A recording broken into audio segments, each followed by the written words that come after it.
Le 21 janvier 2020, Michel Jonas fête ses 73 ans. En cette occasion, découvrez-en davantage sur le célèbre auteur-compositeur et plus particulièrement sur ses croyances. Michel Jonas est présent dans le milieu artistique depuis le début des années 70. Bien qu'il soit principalement connu en tant qu'acteur, le septuagénaire est un homme à multiples facettes. Beaucoup de gens l'ignorent mais il dirige également une maison d'édition ésotérique. Doté de nombreux talents, il s'est beaucoup illustré dans la musique que ce soit en tant que chanteur ou encore en tant qu'auteur-compositeur. Chantant depuis les années 70, il est l'auteur de nombreux titres tels que Dites-moi, Super Nana ou encore Vieux Style. Ayant plusieurs cordes à son arc, il a aussi embrassé une carrière d'acteur. De plus, ce n'était pas seulement un hobby puisqu'il est apparu à l'affiche de nombreux films depuis 1979 dont entre autres Rien ne va plus, De vie plus une ou encore Au bout des doigts. Toujours dans le coup, il est notamment au casting du film Les Vétos qui est à l'affiche pour l'année 2020. Si artistiquement parlant, Michel Jonas est très complet, il l'est tout autant du point de vue spirituel étant donné qu'il est à la tête d'une maison d'édition ésotérique. Il faut avouer que ce n'est pas anodin pour un chanteur d'être attiré par l'ésotérie. Il arrive assez fréquemment que les chanteurs soient passionnés par l'écriture ou encore qu'ils deviennent écrivains mais rares sont ceux qui se passionnent pour l'ésotérie. Au cours d'une interview avec Femme Actuelle, il s'était penché davantage sur sa maison d'édition. Ainsi, le chanteur a confié que c'est pendant un stage de yoga que l'idée lui est venue. Touché par les mots de Claire Montello, il a de suite éprouvé l'envie d'éditer ses textes.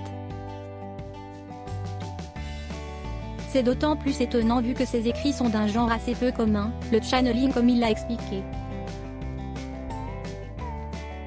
C'est une communication entre un être humain et une entité appartenant à une autre dimension, un ange, une divinité, etc.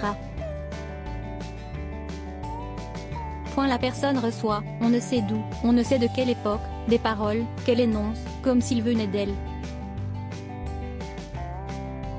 Mais avec d'autres mots, d'autres visions, d'autres sensations. Ce jour-là, c'est saint François d'Assise qui parlait par la bouche de Claire. Depuis sa plus tendre enfance, Michel Jonas est assez croyant pourtant rien ne le présageait puisqu'il est né de parents athées qui n'avaient ni convictions religieuses ni croyances de toutes sortes. Déjà à travers ses chansons, il a d'ailleurs essayé d'exprimer sa philosophie, sa manière de voir les choses. Au cours de l'interview, le septuagénaire s'était penché davantage sur ses croyances. Nous sommes tous des êtres en questionnement. Et partir à sa propre découverte, c'est une aventure intérieure, la plus belle et la plus vraie qui soit. Yoga signifie d'ailleurs la voie. Je crois à l'âme, à l'aura, à la vie après la vie. Passionné par les écrits, il ne se préoccupe pas du nombre d'exemplaires qu'il pourra vendre. Il se fie uniquement à l'intuition, au feeling et au coup de cœur quand il choisit de publier l'œuvre d'un éditeur. Sa croyance et ses convictions, il les cultive avouant même au passage, pratiquer la méditation quotidiennement et avant d'entrer sur scène. De par sa manière de penser, Michel Jonas est de nature très optimiste considérant qu'il faut cultiver sa joie intérieure et que c'est même un moteur essentiel de la vie. Michel Jonas se montre toujours très passionné dans tout ce qu'il fait que ce soit sur ses croyances ou sur sa musique. Depuis quelques années, il s'est illustré dans un registre assez classique en se produisant dans des récitals piano-voix. Accompagné de son célèbre pianiste, Jean-Yves D'Angelo, il est toujours aussi passionné de musique déclarant même.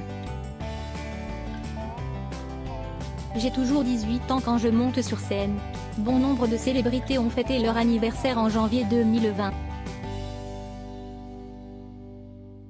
C'est notamment le cas de Françoise Hardy, la mère de Thomas Dutronc. À l'occasion de ses 76 ans, son fils lui a réservé une belle surprise sur Instagram.